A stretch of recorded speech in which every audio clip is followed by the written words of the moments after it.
Hello दोस्तों, आज हम बात करेंगे एक्यूट एब्डोमिनल पेन के बारे में। तो जानेंगे पेट में किस पार्ट में किस वजह से दर्द होता है और जानेंगे उसके ट्रीटमेंट के बारे में। जानेंगे उसके पार्ट कौन कौन से ऑर्गन हैं, किस ऑर्गन में किस वजह से दर्द होती है। तो दोस्तों हम सीधे चलते हैं अपने मेडिकल साइंस में। दोस्तों एब्डोमिनल पेन को 9 भागों में डिवाइड किया गया है दोस्तों। तो उसमें बात करते हैं हम पहला भाग है, दूसरा, तीसरा, चौथा, पाँचवा, छठा, सातवां, आठवां और नौवां। इनको 9 भागों में डिवाइड किया गया है और इसके बारे में आगे हम बात करेंगे किस किस ऑर्गन को किस नाम से जानते हैं। इससे आपको पेट दर्द को समझने में आसानी होगी, जो कि आपके अल्ट्रासाउंड में जो किया जाता है उसमें इन्हीं सब बातों को लिखा जाता है। तो इससे आपको दोस्तों अल्ट्रासाउंड को भी देखने में दोस्तों आसानी होगी। तो हम बात करते हैं पहले पार्ट के बारे में। आपने इन 9 पार्ट में हमने इसको डिवाइड किया है। तो इन 9 पार्ट में पहला पार्ट हमारा है RUQ यानी राइट अपर क्वाड्रेंट हो गया, और इस बीच वाले पार्ट को कहते हैं इपीगैस्ट्रिक, और इस लेफ्ट वाले को कहते हैं लेफ्ट लोअर क्वाड्रेंट इसको कहते हैं, और इसको कहते हैं राइट फ्लैंक। बीच वाले पार्ट को जो नाभि जहाँ पे होती है उसके एम्ब्लाइकल पार्ट को कहते हैं, और इस वाले पार्ट को कहते हैं दोस्तों लेफ्ट फ्लैंक।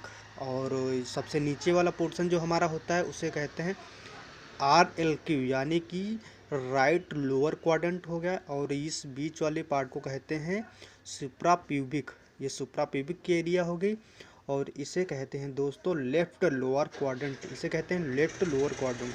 तो आई होप ये आपको एब्डोमिनल क्वाड्रेंट समझ में आया होगा। एब्डोमिनल क्वाड्रेंट आपको ये समझ में आया होगा दोस्तों।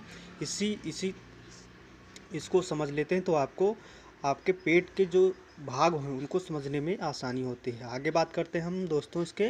तो एब्डोमिनल एनाटॉमी के बारे में, कौन सा पार्ट हमारा किस जगह पे पाया जाता है। तो बात करते हैं हम। यहाँ पे दोस्तों पाया जाता है राइट अपर क्वाड्रेंट में लीवर पाया जाएगा, आपका गॉल ब्लैडर पाया जाएगा, बेलरी पाई जाएगी दोस्तों। और यहाँ पे एपिगैस्ट्रिक पार्ट में दोस्तों आपका लीवर होगा, स्टमक होगा और पेनक्रियाज होगी दोस्तों। और इस पार्ट में आपका होगा दोस्तों लेफ्ट अपर क्वाड्रेंट होता है, इससे कहते हैं स्टमक यहाँ पे होगा, पेनक्रियाज होगी और स्प्लीन होगा। ये दोस्तों आपके पार्ट होंगे। अब आएंगे हम 20 में। यहाँ पे होता है राइट फ्लैंक दोस्तों, यहाँ पे होता है राइट फ्लैंक। तो यहाँ पे हमारा कॉलन हो जाएगा, स्मॉल इंटेस्टाइन हो गए, राइट किडनी हो जाएगी, और बीच वाले पार्ट में जो दोस्तों एम्ब्लाइकल पार्ट था हमारा यहाँ पे हो जाएगा कॉलन हो जाएगा, स्मॉल इंटेस्टाइन हो जाएगी और अरोटा हो जाएगा दोस्तों। अब बात करते हैं हम लेफ्ट फ्लैंक इस पार्ट के बारे में। तो यहाँ पे हमारा कॉलन हो जाएगा, स्मॉल इंटेस्टाइन हो गई, लेफ्ट किडनी हो गई। तो ये कौन सा पार्ट था हमारा लेफ्ट फ्लैंक, ये वाला पार्ट था दोस्तों। और आएंगे निचले वाले पोर्शन में, यहाँ पे राइट लोअर क्वाड्रेंट था हमारा, ये वाला राइट लोअर क्वाड्रेंट। इसमें अपेंडिक्स होता है, कॉलन होता है, ओवरी होती है, फीमेल्स में ओवरी पाई जाती है दोस्तों। और यहाँ पे होता है जो सुप्रा प्यूबिक एरिया थी हमारी ये वाली, यहाँ पे बात करें तो ब्लैडर हो जाएगा। मेल्स में ब्लैडर होता है, जो पेशाब की थैली जिसे बोलते हैं यूट्रस, फीमेल में यूट्रस होता है दोस्तों यहाँ पे। और इस पार्ट की बात करें तो लेफ्ट लोअर क्वाड्रेंट, यहाँ पे कॉलन हो जाएगा, ओवरी हो जाएगी। तो ये आई होप आपको समझ में आया होगा। तो हम बात करते हैं ये दोस्तों कॉलन क्या है, इसके बारे में हम बात करेंगे। कॉलन यहाँ से यहाँ तक फैला है, ये कॉलन क्या है। तो ये दोस्तों कुछ नहीं, आपकी दोस्तों ये आंत है, आपकी जो आंत है ये दोस्तों यहाँ से यहाँ तक फैली। तो ये आपकी दोस्तों कॉलन इसको कहते हैं। यहाँ पे ट्रांसवर्स कॉलन हो गई, असेंडिंग कॉलन हो गई, डिसेंडिंग कॉलन हो गई। तो ये आपको ध्यान रखना है कॉलन के बारे में। क्या कॉलन है तो हमने बता दिया। एब्डोमिनल पेन आपको कैसे पता चलेगा हमारे किस ऑर्गन में कहाँ पे दोस्तों दर्द हो रहा है। तो उसको समझने के लिए हमें इस चार्ट को समझना होगा। तो हम देखते हैं अपना चार्ट ये वाला। तो यहाँ पे हम बात करते हैं, इसे समझते हैं। हेपेटाइटिस यहाँ पे हो सकता है आपको, हेपेटिक एब्सेस यानी आपके लीवर में छाले पड़ सकते हैं, कोलेस्टाइटिस हो सकता है आपको, कोलेंजाइटिस हो सकता है, और गैलस्टोन हो सकते हैं दोस्तों। बीच वाले पार्ट एपिगैस्ट्रिक पार्ट यानी कि आपका यहाँ पे दोस्तों पेट पेट था, यानी एब्डोमिनल था, यहाँ आपका पेट था दोस्तों। तो यहाँ पे गैस्ट्रिटाइस हो सकता है यानी गैस बन सकती है। GERD का फुल फॉर्म क्या होता है दोस्तों, गैस्ट्रो इसोफेगल रिफ्लैक्स डिजीज हो सकता है दोस्तों। पीयूडी का फॉर्म होता है पेप्टिक अल्सर डिजीज हो सकता है दोस्तों। गैस्ट्रिक परफॉर्मेंस हो सकता है दोस्तों यहाँ पे आपको। दोस्तों गैस्ट्रोपेरिफाइस हो सकता है, पेनक्रियाइटिस हो सकता है आपको इस वाले पार्ट में दोस्तों। तो ये आपको इजीली पता चल जाएगा।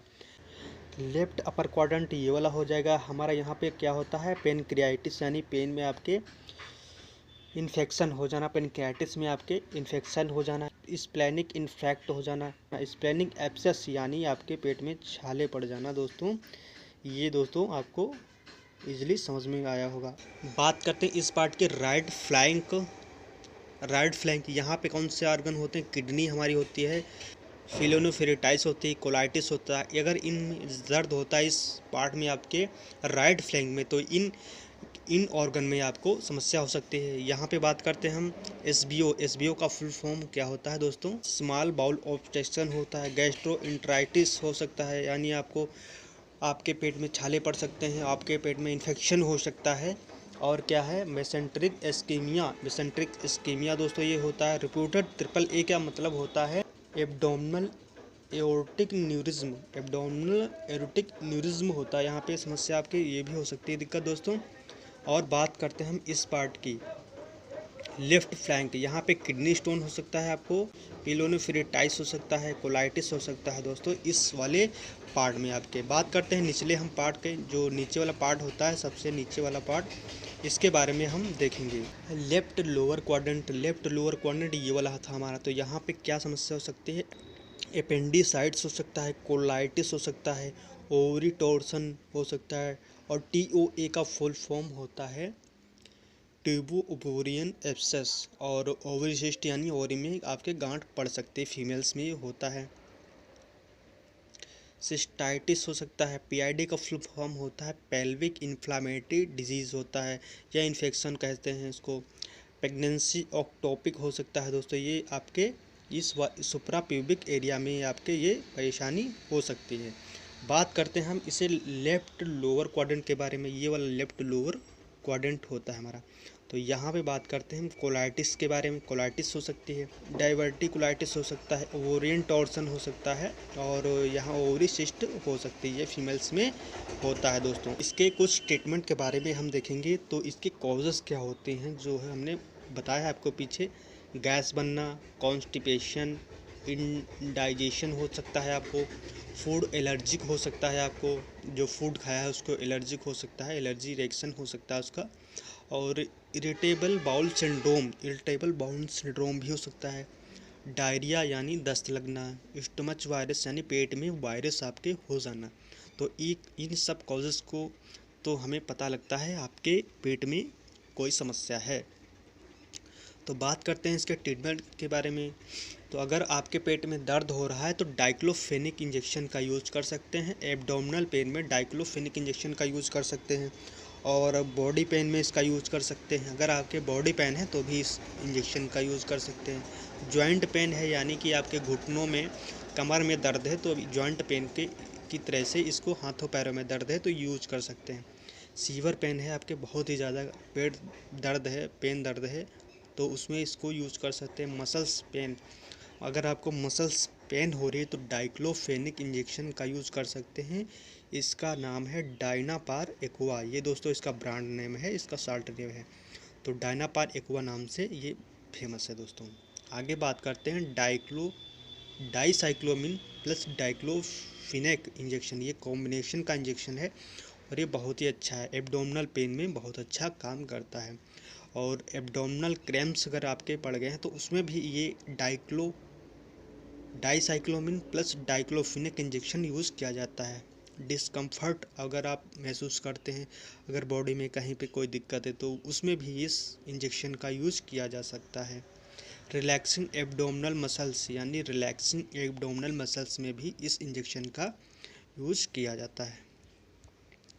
आगे हम बात करते हैं डाइसाइक्लोमिन इंजेक्शन के बारे में। डाइसाइक्लोमिन इंजेक्शन डाइक्लोवेल 20 ब्रांड नाम से दोस्तों ये मार्केट में आपको मिलेगा। इरिटेबल बाउल सिंड्रोम उसमें इसको यूज़ करते हैं। पेन में, दर्द में इसको यूज़ करते हैं। ब्लोटिंग, अगर आपके ब्लोटिंग की समस्या तो उसमें भी डाइसाइक्लोमिन इंजेक्शन का यूज़ करते हैं दोस्तों। आगे हम बात करते हैं आप अगले इंजेक्शन के बारे में, ड्रोटावरिन इंजेक्शन के बारे में। ड्रोटावरिन इंजेक्शन अगर आपके बहुत ही सीवियर पेन होता है उसमें इस इंजेक्शन का यूज़ किया जाता है। पेट में दर्द होता है तो स्टोन, अगर आपके पेट में पथरी है तो उसमें ये इंजेक्शन बहुत ही अच्छा यूज़ यानी असर, बहुत ही अच्छा इसका रिजल्ट शो करता है। ड्रोटावरिन इंजेक्शन स्टोन है तो स्टोन में जो पेन होता है उसको ये बहुत ही अच्छे से दोस्तों उसमें ये वर्क करता है। पीरियड्स पेन है तो उसमें भी ड्रोटावायरिन इंजेक्शन का यूज़ किया जाता है।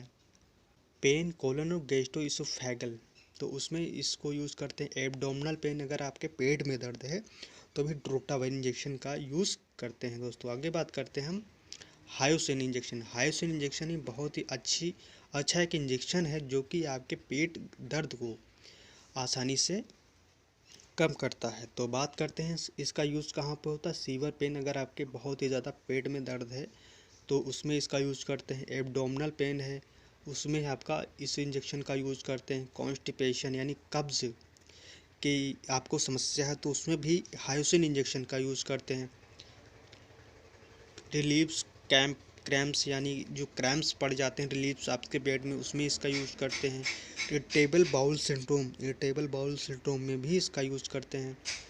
क्रैम्पिंग में इसका यूज़ करते हैं। डायरिया में इसका यूज़ करते हैं और कॉन्स्टिपेशन में इस इंजेक्शन हायोसिन इंजेक्शन का यूज़ करते हैं दोस्तों। तो बात करते हैं आगे एनास्पास। ये एनाफोडान नाम से दोस्तों इसका दोस्तों बिकता है। एनास्पास ये इसका ब्रांड नेम है।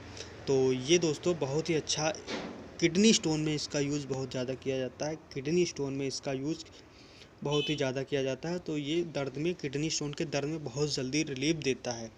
मेंस्ट्रुअल क्रैम्प्स पड़ जाते हैं उसमें इस इंजेक्शन का यूज़ किया जाता है। एब्डोमिनल क्रैम्प्स में इसका यूज़ किया जाता है। पेनक्रियाटाइटिस यानी आपके पेट में इन्फेक्शन हो गया है पेनक्रियास में, उसमें भी इस इंजेक्शन का यूज़ किया जाता है।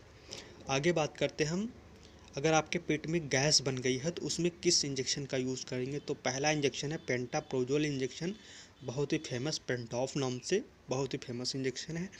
इस इंजेक्शन का यूज़ करने से आपके पेट की गैस से रिलैक्स आपको मिलेगा। दूसरा इंजेक्शन है रेनिटेरिन इंजेक्शन। इस इंजेक्शन का भी यूज गैस के तौर पे गैस में किया जाता है दोस्तों। आपको आई होप ये समझ में आया होगा। अगर आपको वीडियो ये अच्छा लगा हो तो चैनल को सब्सक्राइब, वीडियो को लाइक जरूर करना। मिलते हैं किसी नेक्स्ट वीडियो में, तब तक के लिए जय हिंद।